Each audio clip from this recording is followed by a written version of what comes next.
stand and join hands if you feel comfortable. We're going to sing our opening song, which is Surely the Presence.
Allowing yourselves to feel the loving energy, the loving, sweet vibration of the Spirit of the living God right here, right now.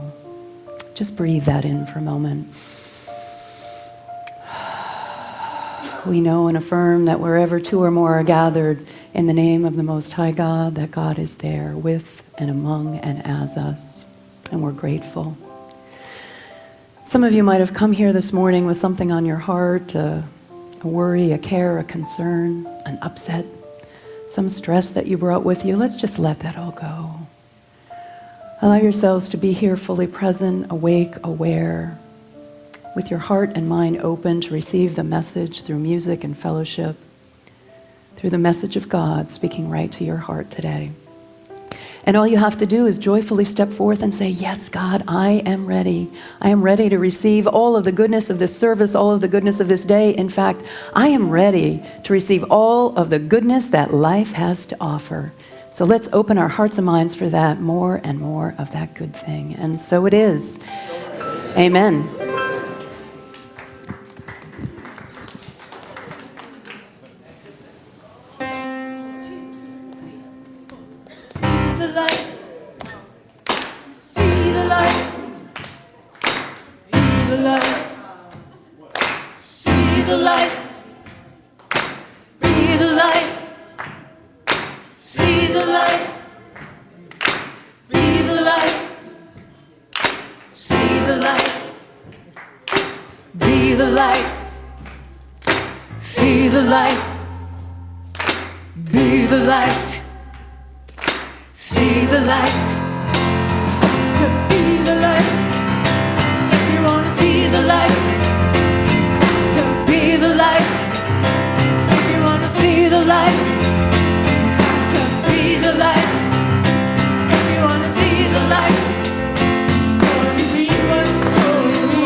You can dance and pray for the water, but you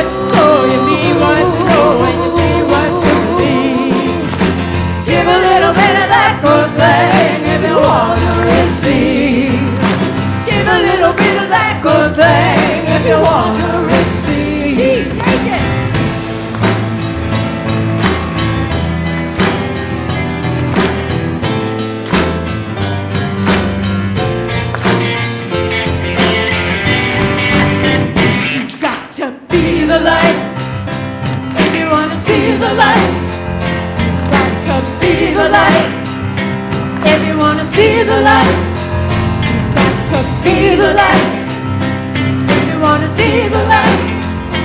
'Cause you reap what you sow, you reap what you know, and you see what you believe. Give a little bit of that good thing if you want to receive. Give a little bit of that good thing if you want to receive. One more time. Give a little bit of that good thing if you want to receive.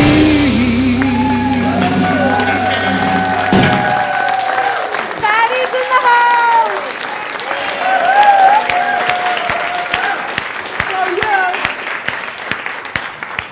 Good morning, Unity on the River.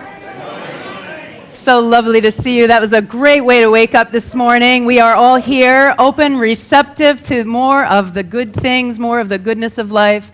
Let's begin by remembering our core values. We are a church of celebration, inspiration, transformation, oneness, and joy. That is who we are. Take those core values, feel them in your heart center as we say our mission and vision statement together. We are a vibrant spiritual community that celebrates the presence in all and awakens humanity to its divinity. Just feel that for a minute. Celebrates the divinity, awakens humanity to its divinity. Isn't that a lovely energy? It starts right here, right now, with each and every one of us, doesn't it? So our vision statement, centered in love, we joyously co-create a world of oneness, peace, and harmony. Lovely. So my name is Jackie Woodside. I will be celebrating services with you this morning. I'm a speaker and teacher, spiritual teacher around the country. I also do leadership work, training and development. I am also on the board of trustees here at Unity on the River and honored to do so. Thank you. Thank you. I have very much enjoyed this time of being here in leadership during this interim period when we have been without a minister. I've been so proud of this congregation and so proud to be in leadership and really am just so in love with this. It's going to be a little hard for me to give the reins back over. Don't tell anybody. But our new minister, Reverend Ogun Holder, begins on January 4th. He will be here for our gala so we can celebrate and dance a little bit with Ogun during the gala time. And then January, we start a new year and a new episode for Unity on the River. It's just really exciting. So let me see. What do I need to do this morning? We need to talk about a couple of things. We did that. Oh, I know. So, thank you. We are in the middle of our Adventures in Faith series. Adventures in Faith is a time every fall that the Unity movement worldwide, congregations choose a book that they want to study together, and then we have small home study groups. We have been studying the book, Howard Falco's book, I Am, The Power of Discovering Who You Really Are. This week we are in chapters 10 and 11, and the topic today, what I will be talking about during the talk a little bit later on, is beginning to understand why you have yet to experience what you want in life. Why you've yet to experience the fullness of what you want. Why you have yet to be able to experience what you want with more quickening, more alacrity, more grace, more ease. So that is the topic today. As you can see looking around, the color is blue, and the spiritual power is imagination. Next week, I know you guys want to keep playing along. The color next week is indigo. Your interpretation on what that means. The color is indigo. I think that's like purplish, right? Is it? All right, so it's the color I'm wearing. So I'm a week off. So it's this. No, wait, isn't this to this week? All right, whatever. That's this week. So no, that's the color I have. All right, whatever. That's next week. Right there, that one. It is next week is the spiritual power of faith. So we are just playing along with this, having a great time and enjoying this. Also, let me see. Yeah, so we want to welcome anyone who is here with us for the first time today, whether you are in blue, indigo, or otherwise. We welcome you to our church. So if you are visiting with us today for the first time, or if you'd like to say hello for the first time today, please just raise your hand, and someone from our welcome team will, welcome, will say hello to you. Good morning, good morning, good morning. There's a whole bunch of people. Thank you. If you would just keep your hand up, there's a few people up here in the front. Someone from our welcome team will just come and bring you a flower. You don't have to do anything with it, put it in your hair and your teeth or anything like that. Just, you can carry it around. And what that tells us is someone from our welcome team will come and greet you after services, say hello to you. There you go. I like that. Yeah, you're a guy after. I'm going to do that. He's got it in his ear right there. So we do welcome all paths to God here at Unity on the River. We're just really thrilled that you're here, and your presence enriches our service and our experience today. So thank you for joining us and being a part of our service.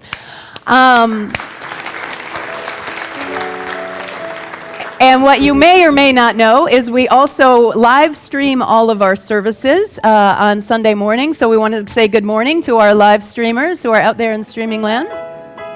Good morning to our live streamers. And So we have a few things that I just want to let you know. This is the time of year, early November, that we begin asking people to consider participation in leadership of the church by being on the board of trustees.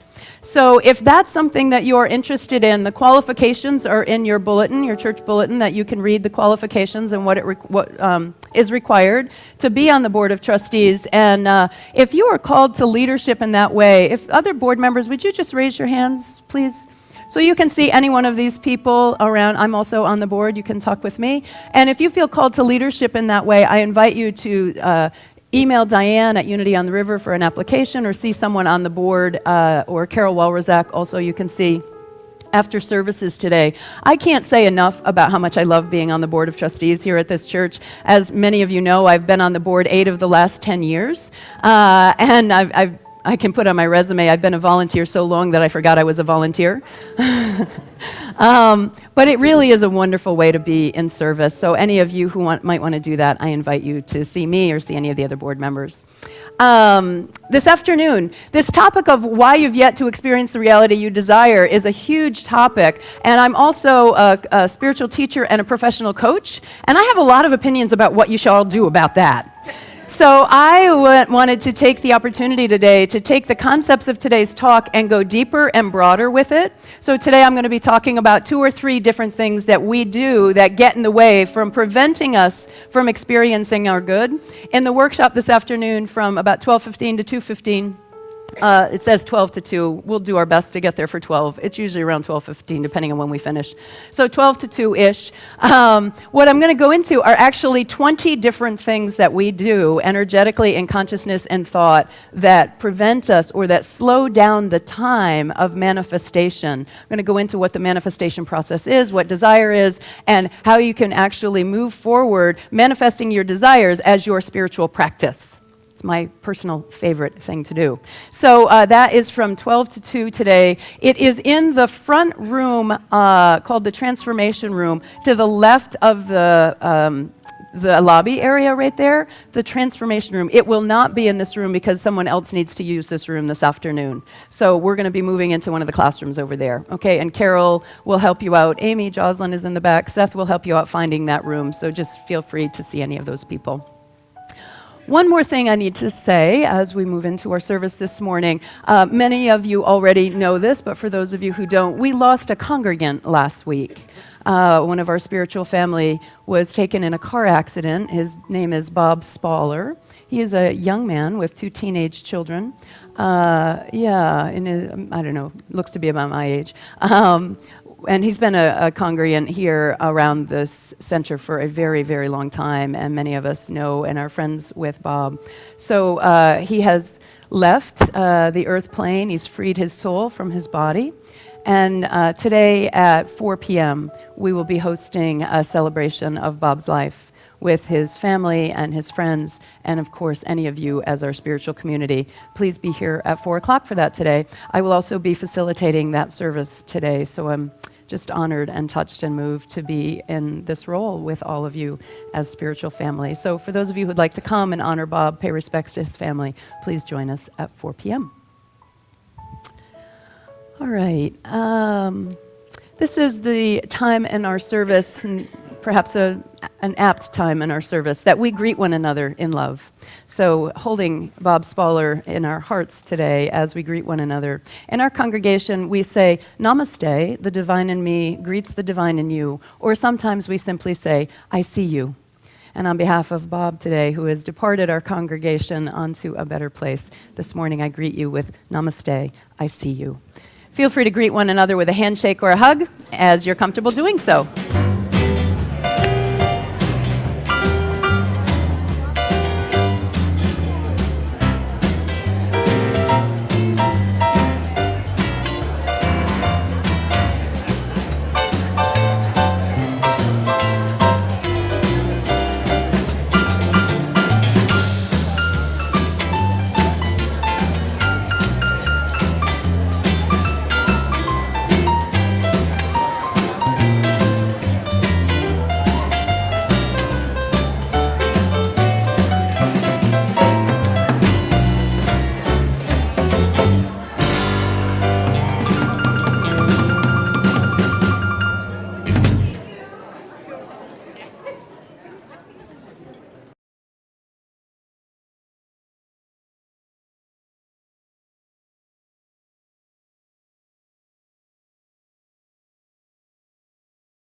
So Patti Barkas is going to open our heart today, and her tune is A Living Prayer.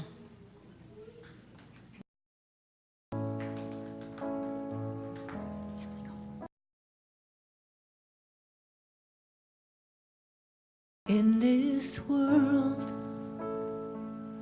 I walk alone, with no place to call my own. But there's one who holds the key through rugged roads, through barren lands.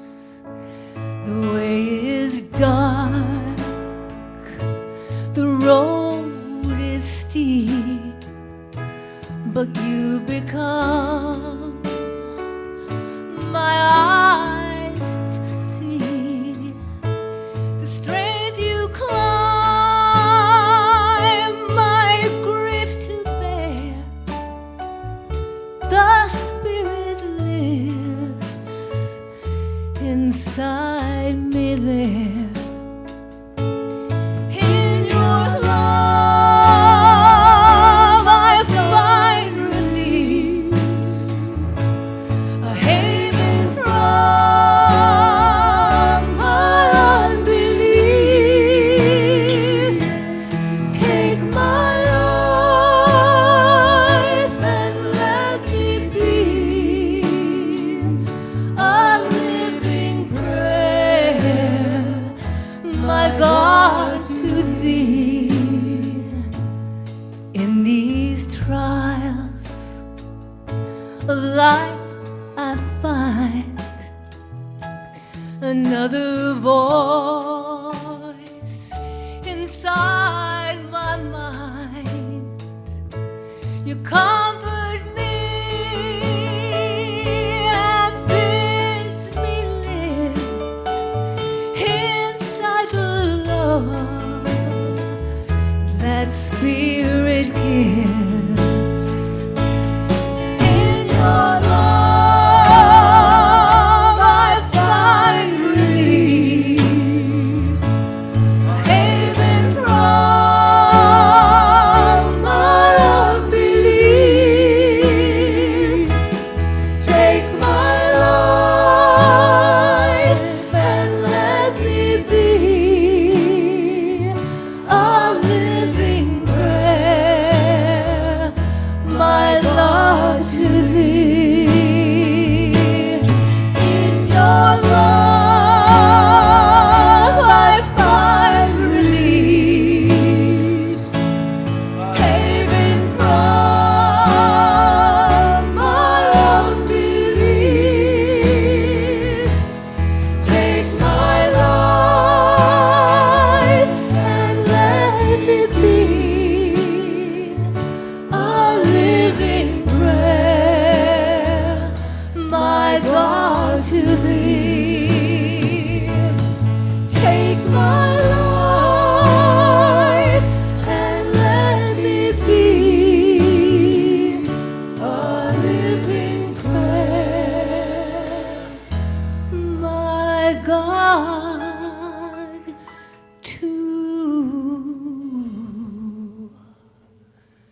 I'm supposed to remember what I was going to say after that. Wow, isn't she amazing? Patti, that is just so beautiful. I could listen to her sing all day, and really, Maura, thank you for putting together just week after week after week such a beautiful musical expression. It's amazing. So that really is the quintessential question, right? Take my life and let me be a living prayer, my God, to thee. That's actually one of my mantras, to make my life a living prayer. And understanding how to do that, understanding how to make your life a living prayer, that your spiritual practice actually can be the day-to-day living of your life. The flat tire, the checking account, the disagreement with the spouse, the passing of a friend. That's it, right? But then there's this question of how do you move forward experiencing and expressing what you want to have in life instead of just what life might be throwing at you, right? And in fact, I think that's really the quintessential question of the spiritual path, walking this rocky road, navigating the treacherous domain of acceptance and desire. My life is fine just the way it is, and I can see more. I accept the life that I have, and I'm called to higher and higher ground. And how do you navigate that impasse? So this is a huge topic, and in the middle of that topic is always this question, so where is God in all of this? Where is God? So this summer I had an experience about where is God that I thought was just too good, and I wanted to start off with it. So you know I spend my summers in upstate New York, up in the Thousand Islands region, and it's really very rural up there. And a friend of mine was having difficulty. She had 6 kids. All of them were great except the last 2. And she had these 2 boys, and I love children. They were about my son's age. Man, these 2 are like, can we say hellions in church? You know? They're like that, just all kinds of trouble. And the mother was beside herself. She didn't know what to do. And finally she said, I think I'm going to take them over to see Pastor Ed and see if he can do anything with them. So Pastor Ed's like, all right, but just bring them one at a time, and let's start with this. So she, gets in her car, and it's just a couple of fields over. There's a lot of rural, big farm fields. She drives over to the church, and she sends in Caleb, and he goes in, and he's, closes the door, and he's in the pastor's office, and he's looking around, and the pastor shakes his head, and he says, Caleb, where is God? And so Caleb's kind of looking, And then he realizes this is serious. He says, and the pastor's, what's the matter with, where's God? And he's just he doesn't really quite know what to do. And then the pastor is enraged. This child is not responding. That's disrespectful. Where is God? And little Caleb just gets out of the seat, rolls out the door, runs across the 2 fields, all the way home, up the stairs in the back of the farmhouse, into his brother's room, and closes the door. He says, Eli, we're in really big trouble. And Eli says, what? What now? He says, God's missing and they think we did it.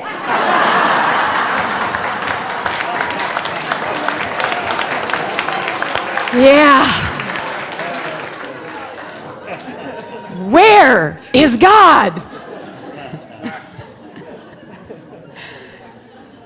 That's what we got to deal with. We're out there like, where is God in all of this? I want to know, I want to experience, I want to feel God. And yet life comes at us and we're not quite sure. We don't feel that sense of mastery between feeling my desire and manifesting my desire every day, do we?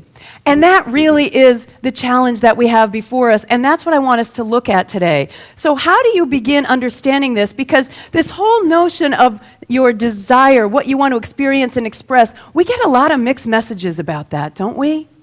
Like on the one hand, we're told, yes, this is kind of part of our spiritual path, but on the other hand, there's there's a lot of starving people in the world. And what about social justice and equality? Why can I have so much when so many have so little? How do you grapple with those questions in your deeply held spiritual life? And what I want to say today is that when you really begin understanding where God is, it's delicious.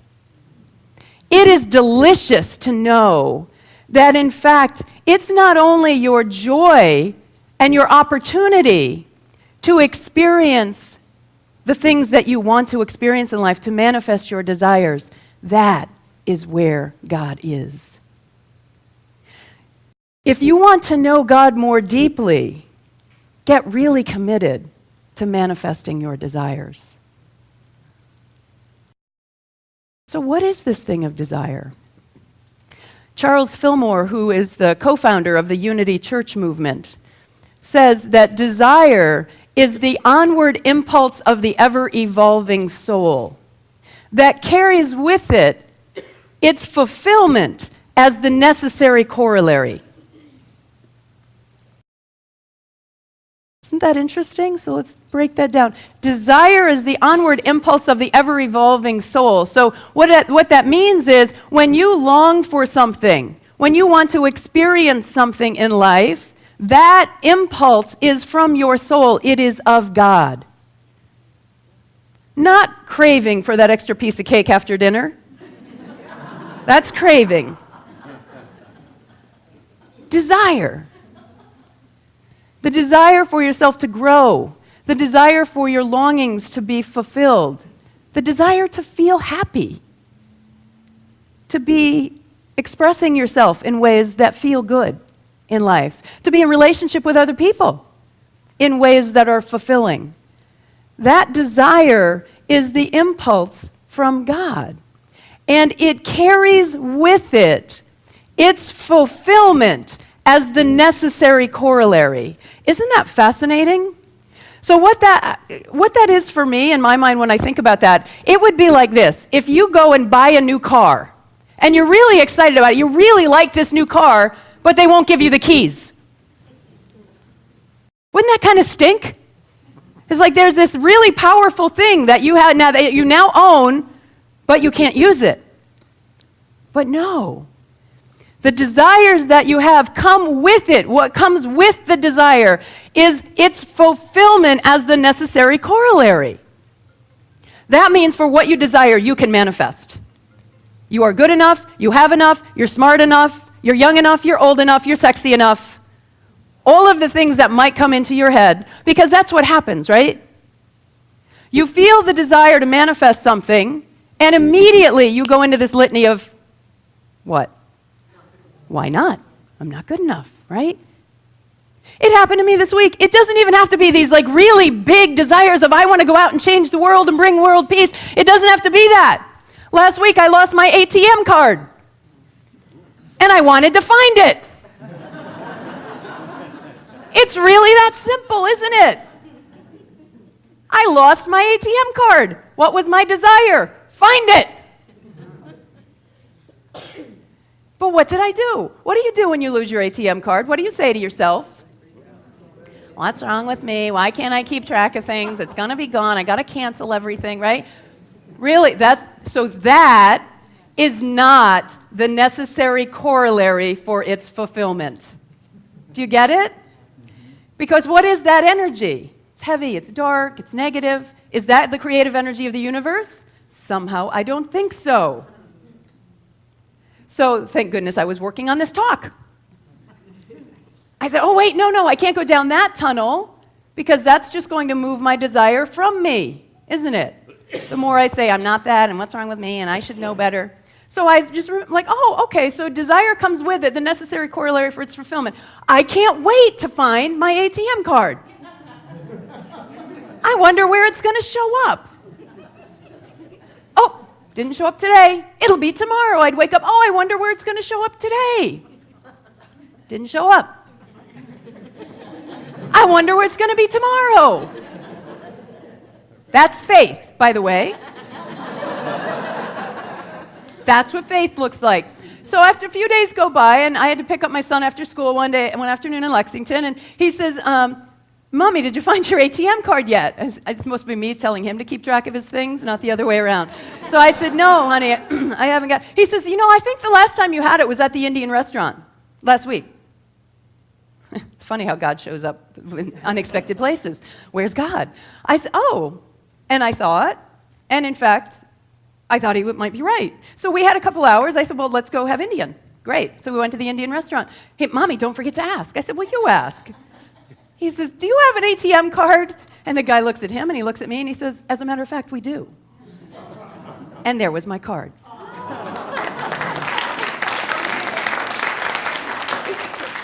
So for those of you who are like, well, Jackie, I just don't have those big desires to go out and change the world and be all that in a bag of chips. It doesn't matter. You have desire. You have desire. It's very simple. So you've got to start paying attention to where. So let's get into what gets in the way, right? Basically, what gets in the way is fear. But if I just said it's fear and then you have to have faith and I just went and sat down, it would just not be very interesting and inspiring. So I thought I'd add a little more to it. But fear, fear and all of its first cousins, right? You know all the first cousins of fear. Doubt, insecurity, ambivalence. What are all the other first cousins of fear? I can't, what? Doubt, yeah, doubt is a big one, right. So all of fear and all of its first cousins is fundamentally what shows up in life. And when you are, and by the way, it's not even fear. Fear is what grips you when you can't breathe, when the bear is chasing you through the woods. That's fear, right? Really what you're dealing with is anxiety, but we're too sophisticated to say I'm anxious. So I had an experience last winter of this where I took my son skiing and with a classmate, my son, a classmate, and his dad. And my son, he's so funny, he's 9. His name is Nathan. And he just had heard somewhere that like black diamond was like the coolest thing. He's like, Mommy, I want to do black diamond. And I'm like, we're at Wachusett, we're not in Utah. So I was like, all right, let's do it, fine. And I looked at the dad and I said, are you okay with that? He was a good skier. And the kids were about the same skiing. And he's like, yeah, sure, let's do it. So the boys are like, yeah, let's do it. And black diamond. So we get off the ski lift and we go out to the edge. And like on some ski lifts, ski slopes, for those of you who are skiers, you get to the edge and then you look over. And it's like, whoa, right? So I had a moment of that, to tell the truth, but I'm like, no, I gotta do this. I got my kid. So I'm like, off I go, and my kid's off we go, and we're down, however far we go. And all of a sudden, I just had this sense of, I stop, and I look up the mountain, and there's his friend. I was like, oh my. So then he'd turn his skis, and he would fall down. And his dad would just help him up. He'd turn his skis, he'd fall down. And he was paralyzed by fear. That's fear. Coursing through your body, that sense of physicality to it. That's fear. Most often, what we're experiencing is simply the mental yama that is from your ego's mind, your fear-based, anxious mind, not the, I'm going to die here and I can't do this. What was the difference between my son, who had never done a black diamond, and the other boy who had never done a black diamond, was that my son did not have any I am identity that this was bad, scary, or wrong. He said, wow, this is great. I am a good skier. He just keeps telling me that. I am a good skier. And the other boy had some I am identity of, I'm not that. I can't do that. Howard Falco, in his book I Am, says that our outer world of circumstances is always an exact mirror of our self-concept. Powerful, isn't it? So in that moment, I got to see the two boys. My son is pretty athletic. He has an I am identity of, I can do that. Believe me, there is a whole litany of other things that he doesn't have that identity about. And this boy in that moment had an I am identity of, I can't. And therefore, they both experienced their reality. It can sometimes be so powerful that we get into some kind of unhealthy thought patterns around what we think we can and can't do, don't we?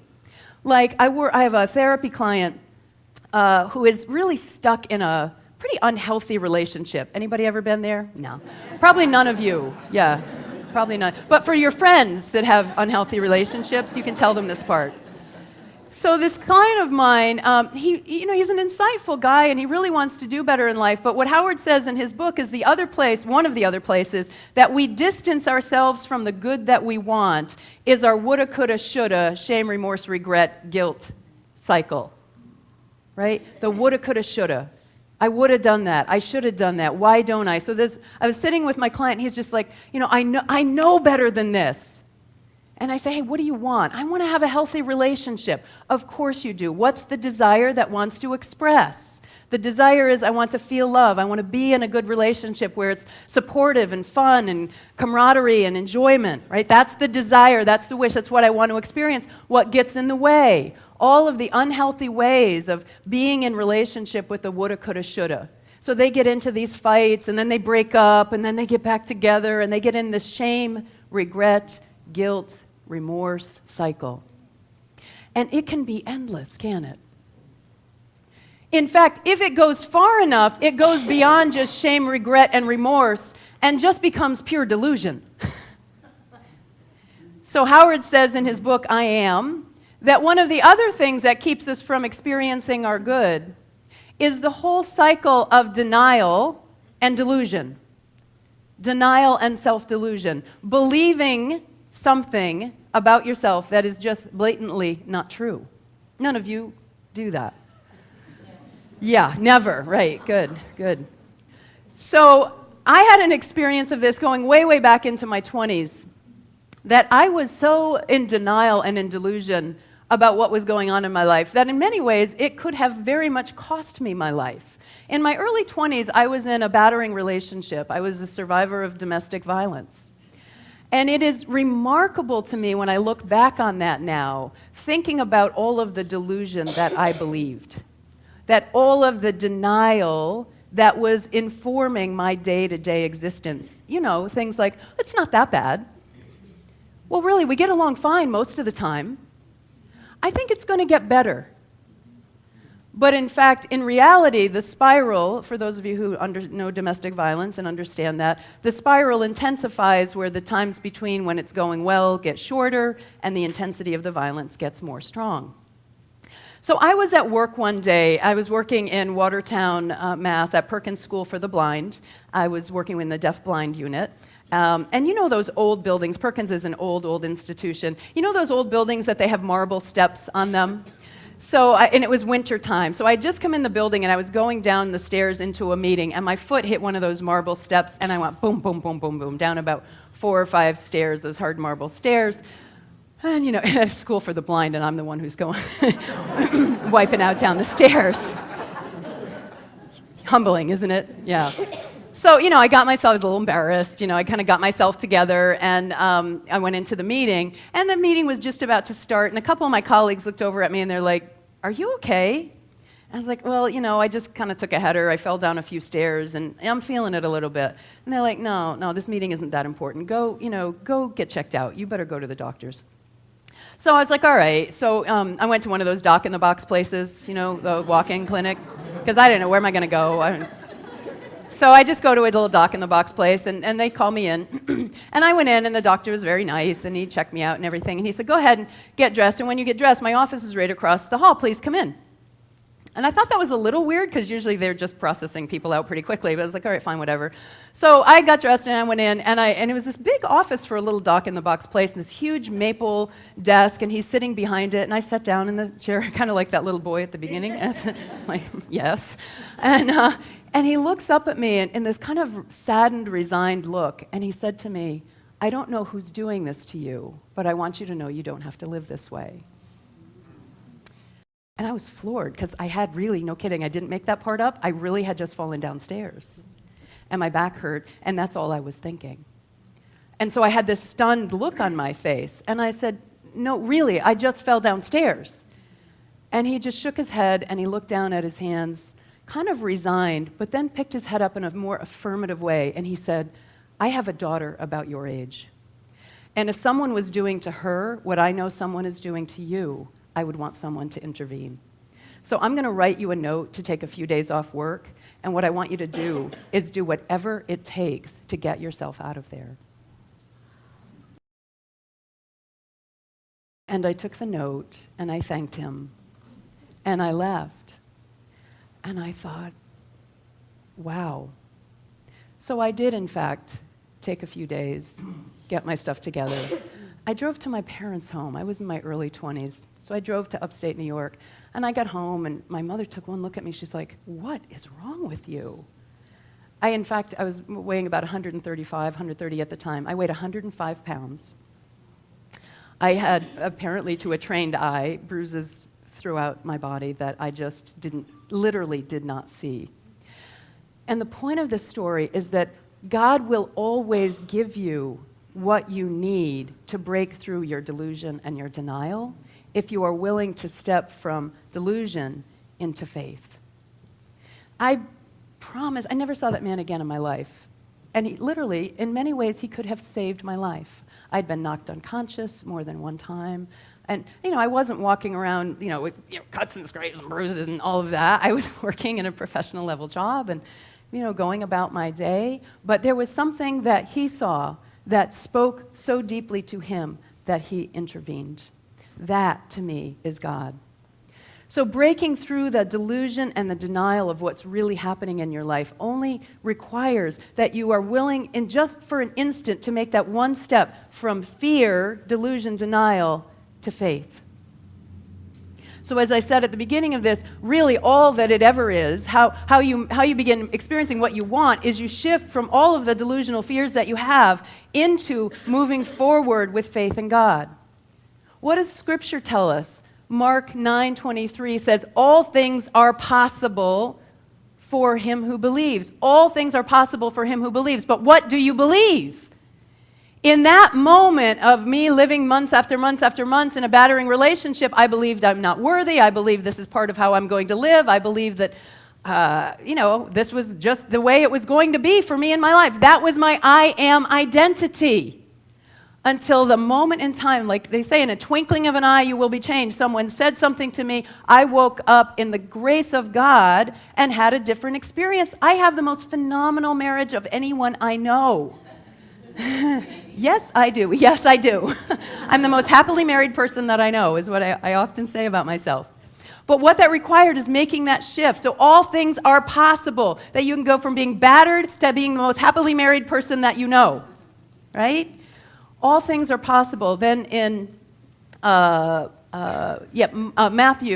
9:29. Matthew 9:29 says, "As you decree a thing, so it will be done unto you. As you determine a thing, it will be done unto you." If I continued to determine in my I am identity that I was not worthy of healthy, enjoyable, loving relationships, I promise you I would not be here today, and I would not be telling you I'm the most happily married person that I know. And I would not have found my ATM card last week. It's just that simple, right? And then I'm so passionate about the power of faith to transform your life. But Howard says in his book, you always have faith in something. You just have to pay attention to where your faith is going. So one of my favorite parables in the Bible, you will recognize it well, is from the book of Matthew 17:14 through 20. And Jesus is walking with the disciples, and a man who has a son who has seizures came up to him and asked Jesus, "Can you heal him? Can you heal him?" And Jesus looks at the boy, and he's seizuring, and he just touches him, and the seizures diminish. They stop. They just cease. And they all walk away, and the disciples are like, "Dag, why can't we do that?" So they say to Jesus, what is it? Why can't we do that? Why can't we heal the sick the way that you do? And Jesus just looks at them and says, "Because you have so little faith. Because you have so little faith, you cannot do the miracles that I do. But I tell you, if you had the faith of a mustard seed, you could say to that mountain, 'Be cast into the sea,' and it would be done for you." And what is the mountain? Your problems. The metaphysical interpretation of that parable is that as you move with your faith away from your fear into faith, your problems will crumble around you. They will be cast into the sea and disappear as if they were never there, if you have the faith of a mustard seed. And then the next line, maybe my favorite verse in the whole Bible, "Nothing is impossible for you." Nothing is impossible for you. So I ask you this morning, where is your faith? If you are experiencing any time between the desire that you want to experience in life and the manifestation of that desire, all you need to do is look, where can I shift? Where can I shift? Where can I shift from fear in towards my loving sense of God and my faith? Thank you.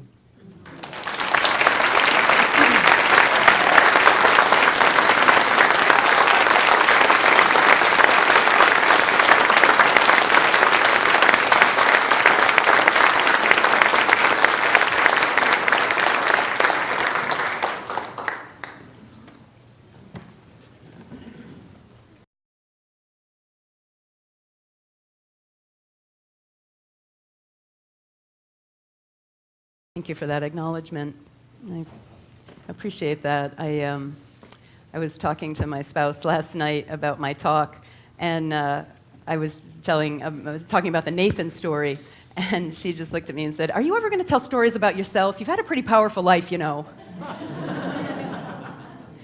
So the more I share about my walk with you all, there certainly is a sense of vulnerability in doing so, but also a sense of really being loved. So thank you.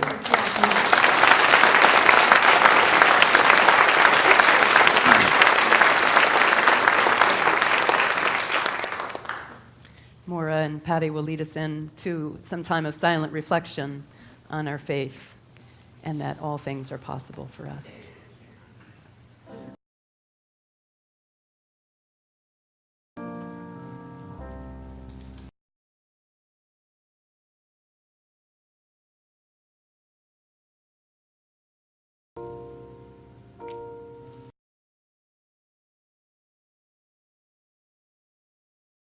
In the stillness of this moment, there is peace. There is peace. In the stillness of this moment, there is peace. There is peace. And I rest and trust and breathe and know. In the stillness of this moment, there is peace. In the stillness of this moment, there is peace. There is peace. In the stillness of this moment, there is peace. There is peace. And I rest and trust and breathe and know. In the stillness of this moment, there is peace. Just invite you now to feel the energy around you. Just breathe in and release. Notice any emotions that you might have as you think about your life and the places that you've been given by fear rather than faith. Places perhaps that you've been stopped. Recognizing that not deciding is still a decision.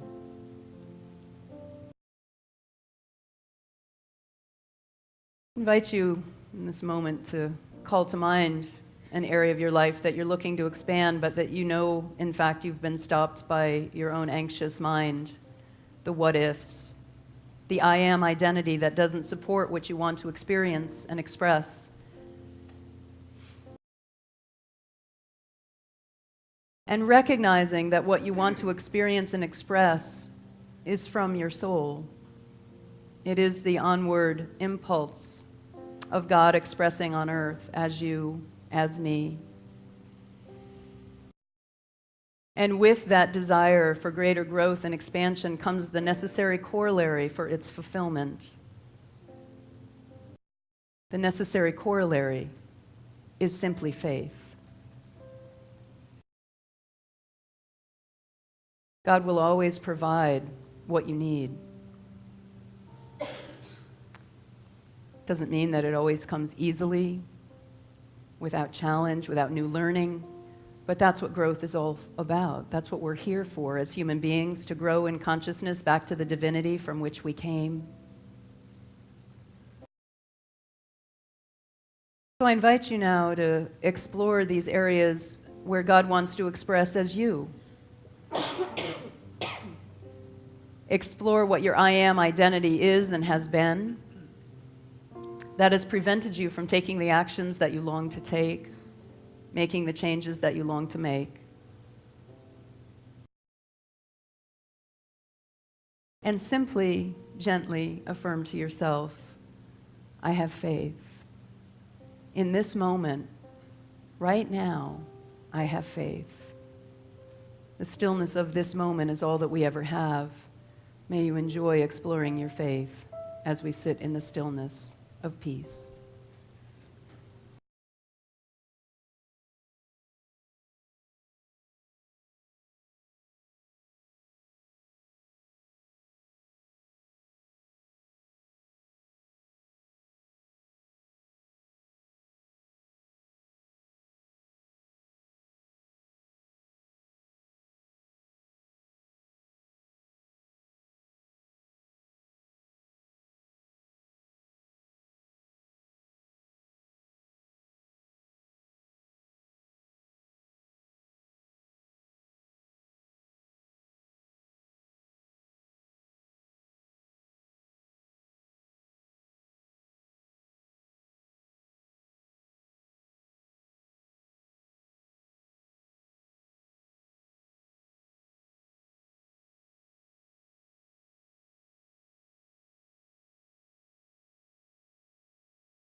Thank you, God, for the deliciousness of this reflection,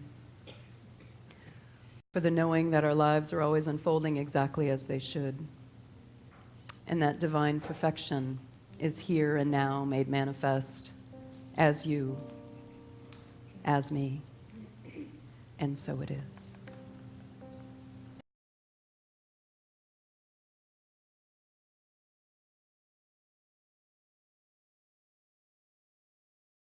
In the stillness of this moment, there is love. There is love.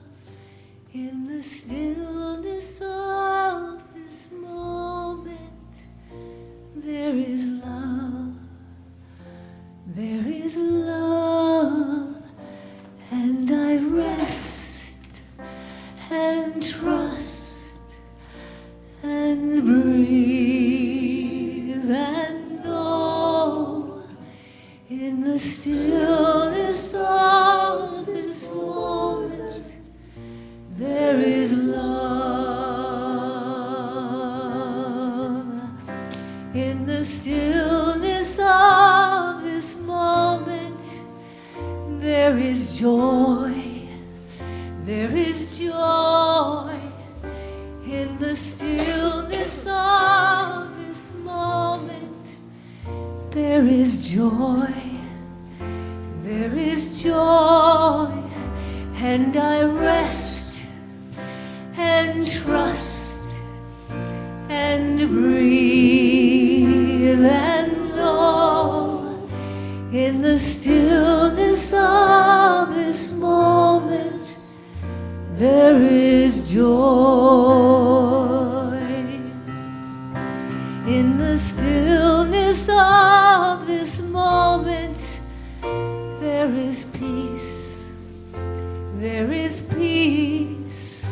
In the stillness of this moment there is peace. There is peace. And I rest and trust and breathe and know in the stillness of this moment there is peace.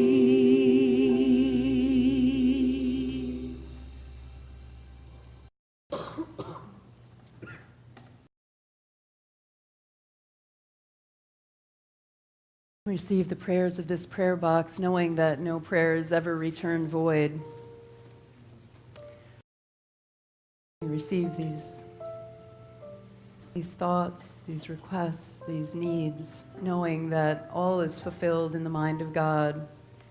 Let's just fill this box with all of the faith that we have, that we're now present to together as a spiritual family, knowing that the lives of these prayers held herein are blessed and touched.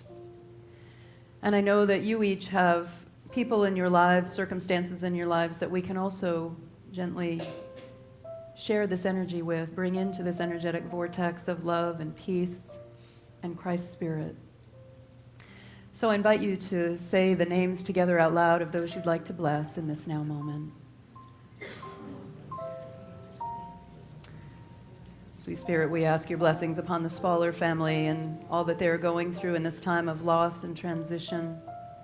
We also ask your blessings upon Reverend Ogun Holder, who as he prepares his heart and his mind to take over this ministry, we ask your blessings on all of the Unity ministries around the country, knowing that your highest good is always fulfilled as each and every one of us steps forward in faith. And so it is.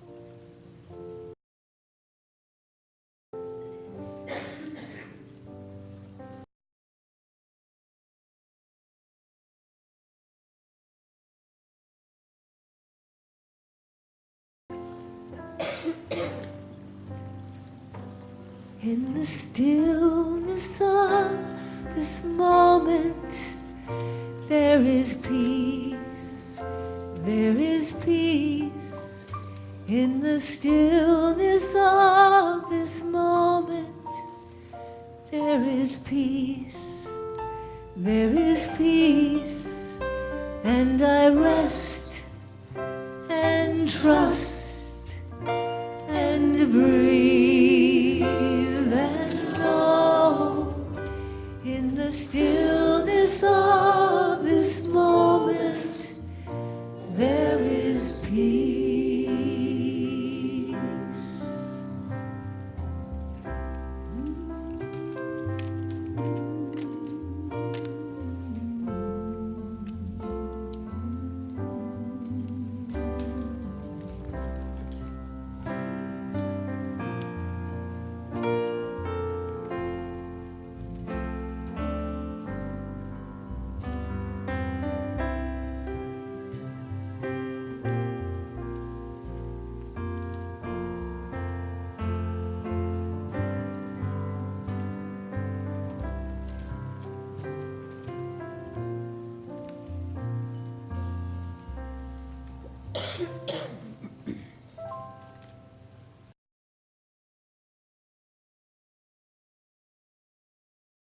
Beautiful. Thank you, Patti. You can sing to me anytime. For those of you who want to hear the other 17 reasons that you don't manifest what you want to experience in life, I hope that you will join me this afternoon over in the room over there, the transformation room. I have a lot more to say about this topic. So this is the time in our service that we receive the blessings of our tithes and offerings. But as you're preparing to make your offering, let us recognize that we have chaplains available for prayer. If your chaplains would please be recognized. October over there, and we have our chaplains over here. These fine souls are always more than happy to stay after service to meet with you, to receive any care or concern that you have and lift it up in faith, and also to receive all of the joy and celebration that you just can't keep inside and pray with you in complete confidence. I also want to invite our live streamers to join us in the offertory right now. There's a PayPal button on your computer, and just jump on in, support the live streaming of our services. Let's say the blessing of our tithes and offerings together. Divine love, as me, blesses and multiplies all that I have, all that I have, all that I give, and all that I receive.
Thank you, Spirit, for the blessings of these tithes and offerings that have now been brought forth. We feel the energy and the love with which they are given. We are grateful. We gratefully receive them. We affirm here and now that the gifts that are received go forward from this ministry, lightening the path for those people that we touch and doing the will and the work of Sweet Spirit. And so it is. Thank you, Annika. Thank you, Therese. Carol, if you want to share a few invitations with us. If you will hold Ellie for me, I'd appreciate it. Not a very, Ellie kind of gal. Well, it won't be for long. Okay, good. Okay. All right. I can be transformed in the light of Spirit. And while you're standing here, I would just like to add my appreciation for your talk. Courageous, personal faith.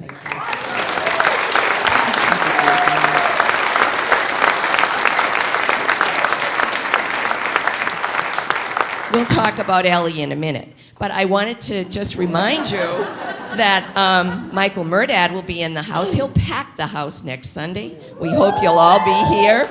And this is his schedule. He's going to be here almost a whole week. And he's doing a living mastery workshop next Sunday afternoon. And there'll be an evensong service. Also, an Evening of Miracles workshop on Thursdays. And if you want a private appointment, just look in your bulletin, and there'll be a number to call. So we're going to talk about holiday happenings already. Do you know the first day of Advent is November 30th? So, first of all, holiday shopping in the bookstore.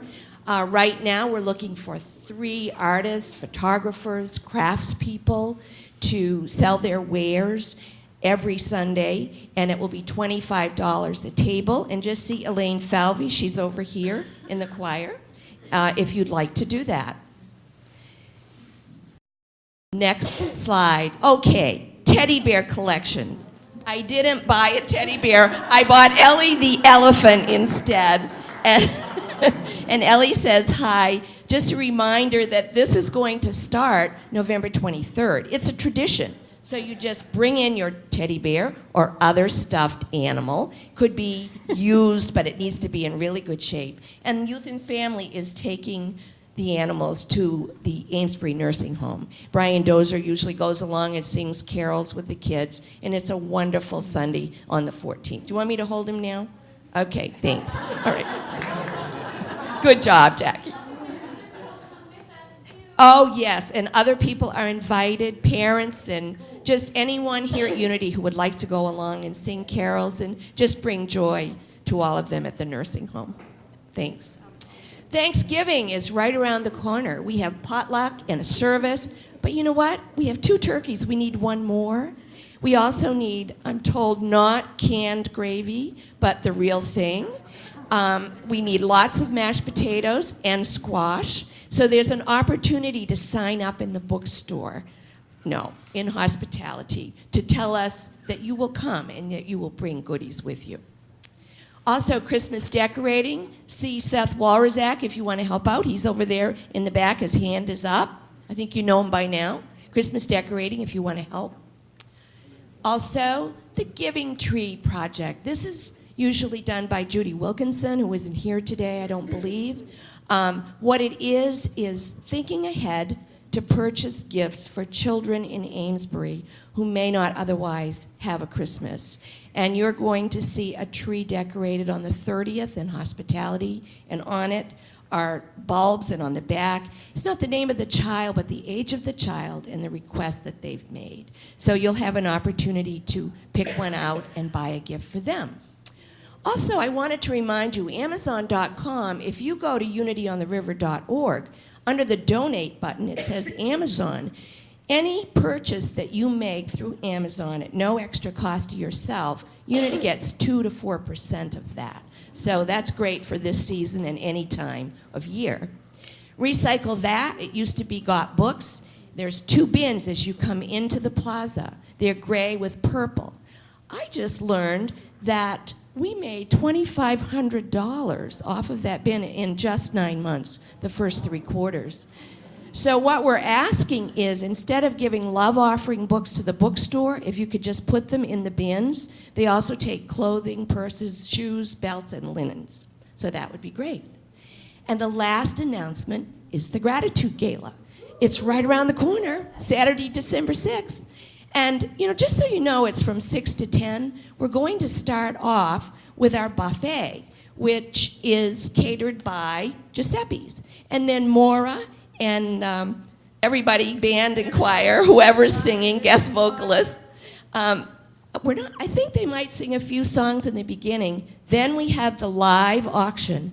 Then it goes back to the end is the concert.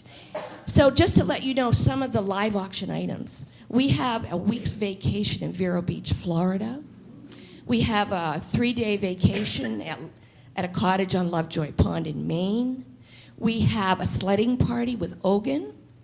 We have we have coaching. We have a wonderful handmade coffee table, John Davy. So look in your packet today, and you'll see 14 items that will be auctioned off. Now today, Elaine Gaffney, who's a board member, Elaine, could you just stand up so they can see you? She's going to be out in hospitality. She's got a great guessing game planned with the board. I don't know if the board has seen their pictures out there, but they're all dressed, they're all shepherds. Their heads are on the top of shepherd bodies. And the guessing game is one of these trustees, or Ogun, who will be a trustee, they're going to sing at the concert. And so you need to guess who it is. And I believe there's a pot, and half of it belongs to who guesses right, and the other half belongs to Unity on the River. And that's enough announcements for today. Thank you.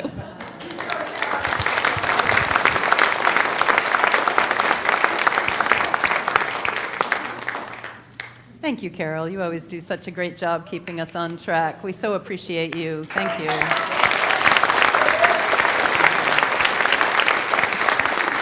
It is the holiday season, and we have a lot going on here at Unity on the River, so make sure that you're here and enjoying, your spiritual family as well as your earthly family. I will be next Sunday. I'm speaking in Norwalk, Connecticut, at the Unity Church in Norwalk, Connecticut, so if any of you have family and friends there, please send them out my way to say hello to me. I'll be sad to miss Michael and the time here with you all, but I'm out shining my light, doing my thing in the world. So thank you all for the participation here today. It takes so much to put on one of these services, so thank you to the music team, Frank Barron on PowerPoint, you guys back there on sound and live streaming. We always appreciate you, Brian back there and Linda, the music team, and let me see, who else? The floral ministry, beautiful altar demonstration. The cleaning team, the transition team. Oh, we can take that off. They're done. You guys did a great job, but y'all are done. Yeah, Frank, make note of that, okay? Yeah, great. So the greeters and ushers, the people who say hello to you, and also the Board of Trustees, thank you very much for all of the work that we all do to create this beautiful spiritual family. Let's invite Patti Barkas back.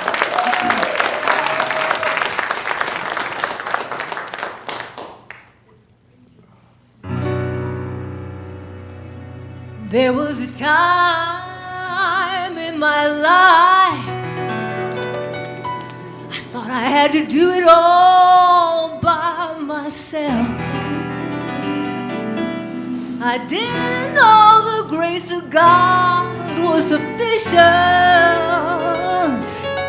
and I didn't know the love of God wasn't enough.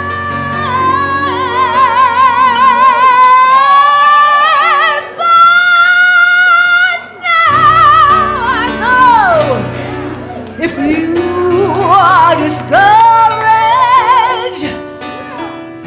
struggling through to make it just another day.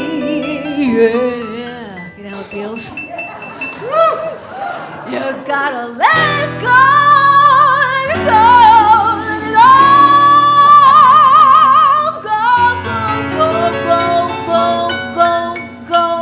go away.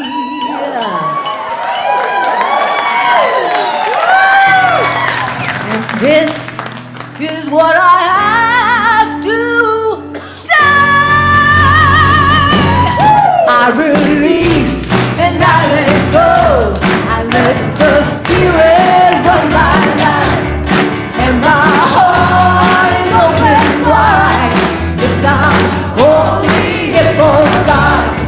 No more trouble, no more strife. With my faith I see the light. I am free.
Wow, we are so blessed. Patti, Barkas, Maura Lynch, and the music team.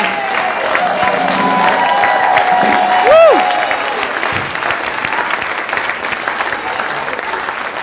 Let's welcome in our youth and family ministry. We are walking at the light of God. We are walking at the light of God. We are walking at the light of God. We are walking at the light of God. We are walking, walking, we are walking. Oh, we are walking at the light of God. We are walking, walking, we are walking. Oh, we are walking at the light of God.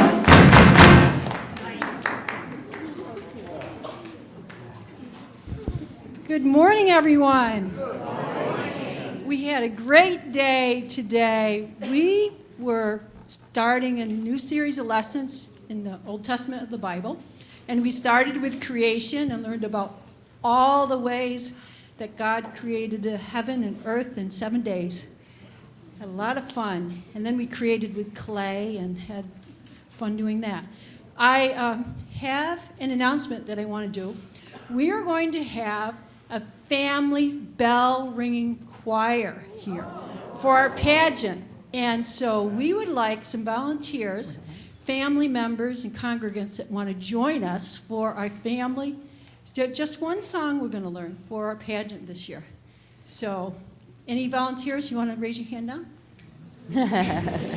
Yay, thanks, Tammy. And I'll catch other family members later. So thank you. All right, Great day thank for you. God. Yeah, great day for God. And I just want to welcome my friend Juliet. I just saw you over there. I'm so glad that you came today, Juliet. Thank you for being a part of our ministry today. It's lovely to see you and have you. Hope you'll come back. So let's please rise and sing our peace song. Does any of the children want to pray with me? Yeah, come on. Bring it on down, children. Let's rise and sing our peace song. Nathan, you can come. Take.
We move forward from this day being blessed with the faith that we are and the faith that God is. The light of God surrounds us. We are the light of God. The love of God enfolds us. We are the love of God. The power of God protects us. We are the power of God. The presence of God watches over us. We are the presence of God. Wherever we are, God is, and we are real, and we are richly blessed.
tie-dye from the stand up.